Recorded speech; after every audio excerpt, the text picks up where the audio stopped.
ባለቤቴን የእጅ ግንኙነት አላደርግባትም እንዳትለምድ ብዬ ስለምፈራ ብሎ አንዱ ክላይንት መጣ። በእጅ የምትጨርስ አይነት ሴት ከሆነች በእጅ ነው የምትጨርሰው። ብልትህንም አስገብተህ ቢሆንም በእጅ ካልነካሃት አትጨርስልህም። እኔ ካሁኑ ነው የምናገረው። ባለቤትም መጨረስ ባለባት ነገር መጨረስ አለባት። 85% የሚሆኑት ሴቶች በእጅ ነው የሚጨርሱት። በእጅ ጨረሰች ማለት ባይተወይ ማለት ነው ብልት እንዳታስገባት ከለከለህም። ሁለቱንም ነገር ለማጣጣም ሞክሩ። አንዳንዶቹ ቶሎ ለመግባት የምትቸኩሉት ነገር አለ። በቃ በእጅ ማለካትም በምንም ማለካትም ቶሎ ለመግባት ቢገዝ ልክ ከመግባታችሁ በፊት ወይ ብልታችሁ ይፈሰፈሳል ወይ ሳትገቡ ቶሎ ትጨርሳላችሁ ምናምን። ስለዚህ ብልት መልፈስፈስ ካለባችሁ ቶሎ መጨረስ ካለባችሁ ከስር መሰረቱ መተን ማስተካከል እንችላለን እንጂ እሷንም አንተንም ማጣደፍ አይደለም ግንኙነት ላይ መፍትሄው።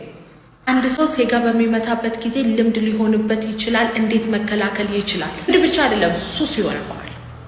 ሱስ ሴጋ ጊዜ የሚለቀቁት ፈሳሾች ደስታን እርካታን ስለሚሰጥ ሱስ ነው የሚሆንብህ።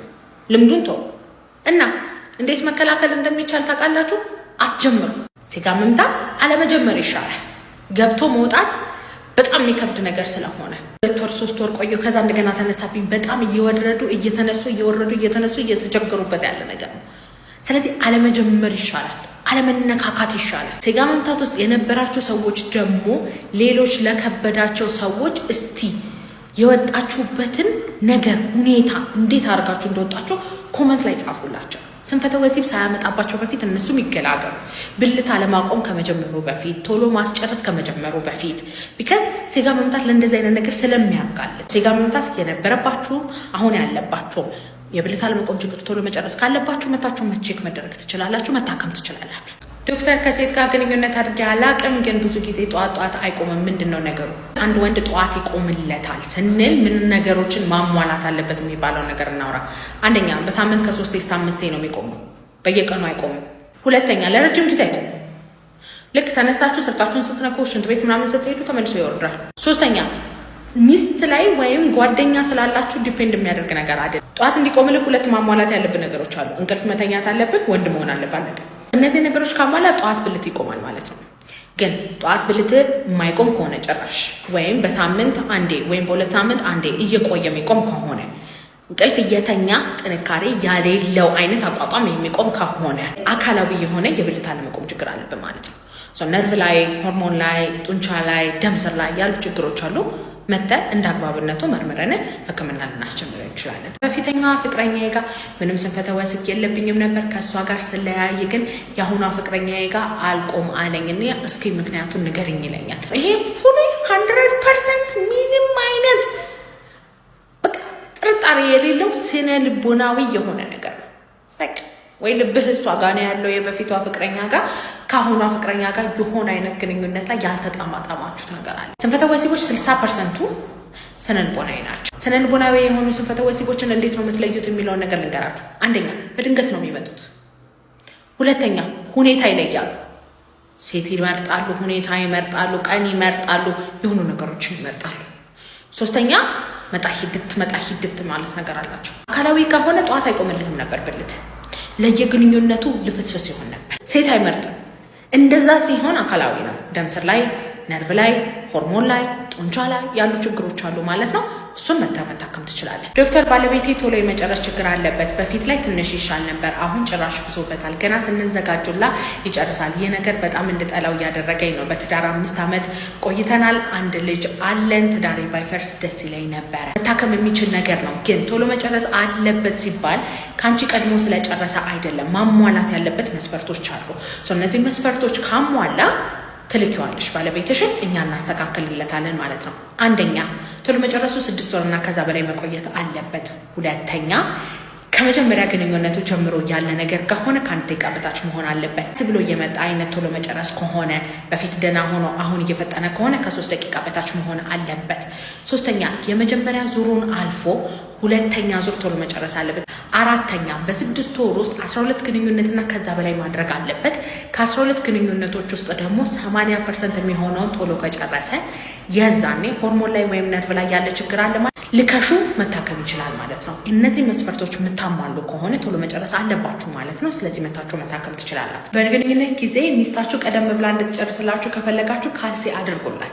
ሴትና ወንድ እኩል አይጨርሱም። ብዙ ጊዜ ሴቶች ይዘገያሉ፣ ወንዶች ደግሞ ቀድሞ የሚጨርሱ። ግን ሴት ልጅ ቀደም ብላ እንድትጨርስ ወይም የምትጨርስበትን ሰዓት ልትቀንሱበት የምትችሉበት የተወሰኑ መንገዶችን ልንገራችሁ። አንደኛ እግሯ ላይ ካልሲ ማድረግ እግር አካባቢ ያለውን ብርድ የሚለውን ነገር እንዲቀንስላት ያደርጋል። እሱ ብዙ ጊዜ ሴቶችን ዴንጀር የሚመጣ ነገር ለጭንቅላታቸው እንዳለ የሚነግራቸው ነገር ነው። ዲስትራክሽን ሊፈጠርባቸው ይችላል። ሁለተኛ በግንኙነት ጊዜ ማዋራት ልመዱ። ጆሮዋ ስር ማሾካሾክ፣ የተወሰኑ ነገሮችን መናገር። ቢከዝ በንግግር በጣም የግንኙነት የመጨረስ ነገሯን እርካታ የመድረሷ ነገር የመጨመር አይነት ነገር ስላለው። ሶስተኛ ደግሞ ነገሮችን አትቀያዩ። አንድ ቦታ ላይ የነካሃት የእርካታ ስሜቷ እየተነሳ ካየኸው እዛ ቦታ ላይ በዛው ፍጥነት፣ በዛው ፕሬዠር፣ በዛው ነገር ስትጨርስ ድረስ አድርሳት።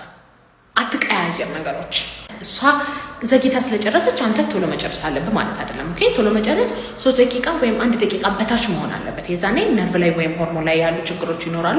እነሱን መታከም ትችላለህ። በፍቅር መሳሳም ስጀምር የዘር ፈሳሽ የሚፈሰውን እንዴት ነው ማቆም የምችለው? የምትሳሳሙበት ጊዜ ገና ለግንኙነት መነሳሳት ሲጀምሩ ቅድመ ፈሳሽ የሚባል ነገር አለ። ይህ ውሃ ከለር የሆነ ዋናው ፈሳሽ ከመፍሰሱ በፊት 30 ደቂቃ እስከ 1 ሰዓት ቀድሞ የሚፈስ ላሉት ዘር ፈሳሾች መንገድ የሚጠርግ ነገር ነው። አንዳንድ ጊዜ ደግሞ ዋናው ነጩ የዘር ፈሳሽ በመሳሳም ጊዜ የሚፈስባቸው ወንዶች አሉ።